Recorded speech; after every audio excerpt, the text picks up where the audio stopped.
Hello everyone, welcome back to the channel. In this video I'm going to create a quick in-depth review about this AI assistant platform, which is Grok.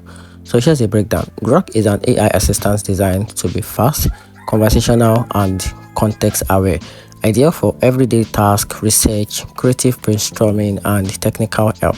It gives you clear answers, offer a follow-up without losing context, and combine factual response with friendly dialogue. The pros include the natural conversation flow, quick response, strong reasoning on a wide range of topics, and a usefulness for both general user and professional who want concise, accurate assistance. Talking about the downside, the occasional inaccurate dependency on prompt clarity and limit on very specialized knowledge. So my opinion, I actually think the Grok is worth using in 2025, especially if you want a smart, responsive AI that can fill the conversational and get practical work done. For deep expert research, pairing it with detailed source can also help you.